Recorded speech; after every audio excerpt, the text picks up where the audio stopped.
Yes, right now is the Bences, and of course they are a stalwart for the show right here. Of course, the segment of the fantasy sports brought to you today by WebFriends.com. It's almost New Year's, and the time for you single guys to make a New Year's resolution to prove your love life. And Shank, I'm looking at you too. You know, you're still a single dude, right? No, you and Ryan. no, I mean, everybody who produces this show is single, except for Dan. Dan is just recently. I've got a lovely girlfriend.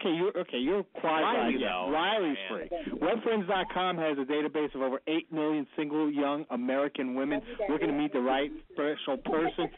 Check them out at WebFriends.com. And, of course, make 2012 a great year and a great way to start your life, you know, Web Friends, okay? Where do you want to go? John, I'll talk fantasy football postseason awards. Do you want to get into that right now?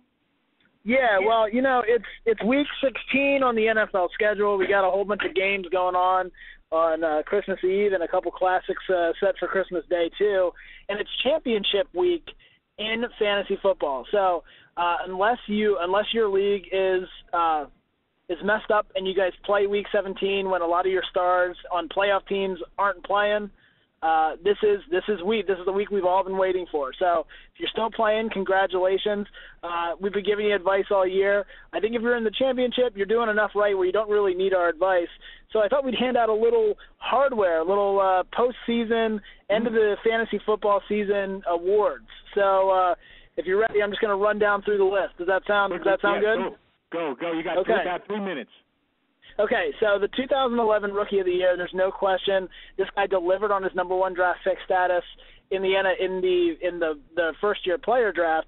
Cam Newton, so far for the 2011 season, is the number 4 scoring player overall in all of fantasy football. So he's definitely had a big year. The sleeper of the year and the best value draft pick are the same guy.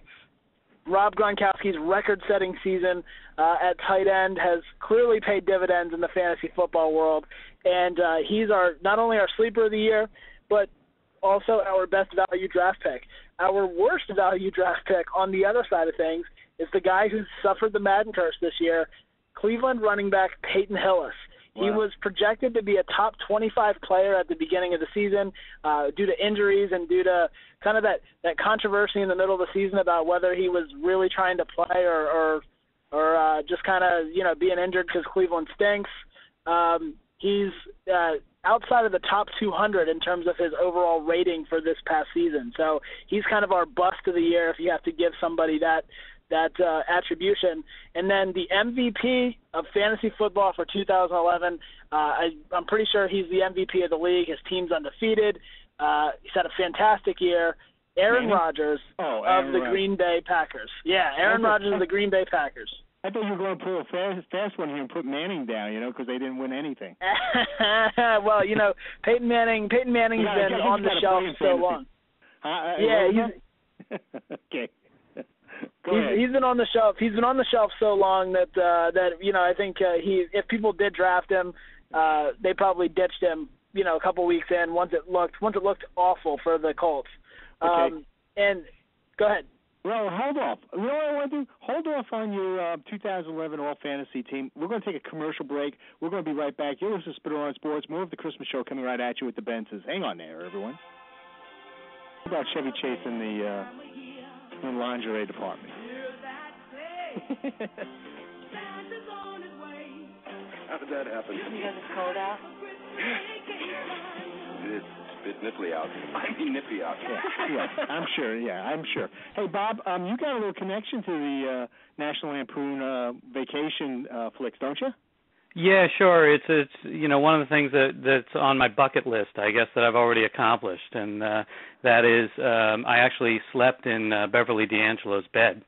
Okay, so now she wasn't there at the time, but okay. You know, I happened to be visiting her parents. I was doing business with her brother, and we happened to stay at her house, and you know, I was able to spend the evening in Bev's room. Did you really? Any inside scoop or anything that you saw there that maybe we could use in Blackmail? I mean, in trying to coerce her to come on the show down the way, or? No, it's rather uneventful, but you know, you definitely did. You know, some things did run through your mind as you were sleeping. Okay, that's all we want to know. Bob and Jonathan Benz in the house talking fantasy sports here on Spadora on Sports. If you this segment brought to you by the good people of webfriends.com. If you're single and you need to be meeting a young lady, guys out there, go to webfriends.com. Okay, where are we going to go? Jonathan, I want to go back. Let's clean up the 2011 All-Fantasy team. At the QB spot, you got to have Aaron Rodgers for sure, right? Yeah, well, as we're handing out hardware here this week on the championship week edition of the Fantasy Football Advice, and Aaron Rodgers, without question, he in the last segment we mentioned he's the Fantasy Football MVP for 2011, so he definitely is your lead quarterback for an all fantasy football team. Real quick, looking at the running backs, some accolades to hand out to Shady McCoy of the Philadelphia Eagles and Ray Rice of the Baltimore Ravens. Both guys have had fantastic seasons this year. At wide receiver, Wes Welker had 100 catches through 14 weeks of the season, and he certainly made the roster, as well as Calvin Johnson of the Detroit Lions, who had that fantastic start to the season before people started triple-teaming him, and Roddy White, who for a lot of people was a number one wide receiver drafted this year. So it's nice to see a number one pick actually follow through on all that promise and make the team the best of the best at the end of the year. At tight end, we mentioned him in the last segment, Rob Gronkowski kind of emerged this year as the premier tight end in fantasy football. He was the best value draft pick and the top sleeper of the year, set the touchdown record for tight ends. At kicker, David Akers, the guy who I actually had on my roster for most of the year until his bye week, at which time I guess made the mistake of getting rid of him. He's been the top kicker so far this year, and he's had a fantastic season for the 49ers. And team defense-wise, the 49ers have also had a very solid year on the defensive end with guys like Patrick Willis racking up tackles every week. Patrick Willis is probably the year in, year out, the top individual defensive player. So props to the San Francisco 49ers defense as our top team defense and special teams for 2011. So there's your all-fantasy team for the 2011 fantasy football season. Good luck to everyone in their championship rounds this week. Hope you're getting the yoo-hoo dumped on you at the end of the year. Hey, there you go. Hey, quickly, Bob, I want to get you on quickly. Give me your thoughts about fantasy baseball. Some of your perspective of you got an all Christmas baseball team. Yeah, we like to do some fun things, and we thought with this being the Christmas weekend, there'd be time to name our all-baseball Christmas name team. And the guy that probably didn't have an illustrious career, but he's the MVP of the all-baseball name Christmas team is Steve Christmas, who was a catcher. He had 37 at-bats in the major leagues from 1983 to 1986 with the Reds, White Sox, and Cubs. But there's a lot of current players that have Christmas names. Can you guys think of any? David DeJesus, is he still playing, right? Yeah, well, there's a lot of Jesus. So, we had Jesus Montero on our team as one of our catchers to go along with Steve Christmas. And then there's the Indians catcher, Carlos Santana. Now, you'll say, why is he on the team? Well, take away the N.A. at the end of his name. Okay, Carlos Santana.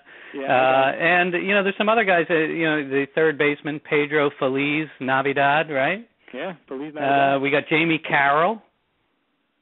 Okay, we got the outfielder, Matt Holliday.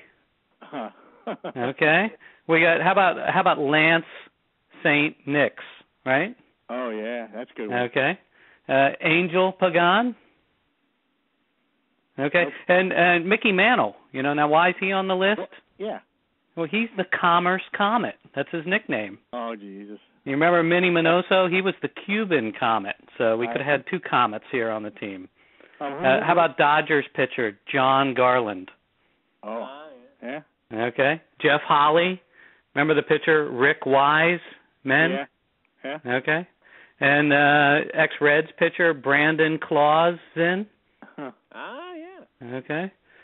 How about this is a funny name anyway, the ex-Red Sox pitcher Dick North Pole, right?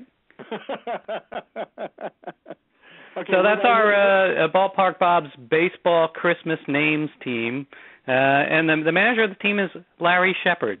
Oh, that's a good one. Mm-hmm. That's a good one. That's a good one. So go to Fantasy Baseball Dugout. You'll see our complete team there, and you know the greatest team of all time when it comes to Christmas is the St. Louis Cards, right? The Christmas cards, right? That's a good one, definitely.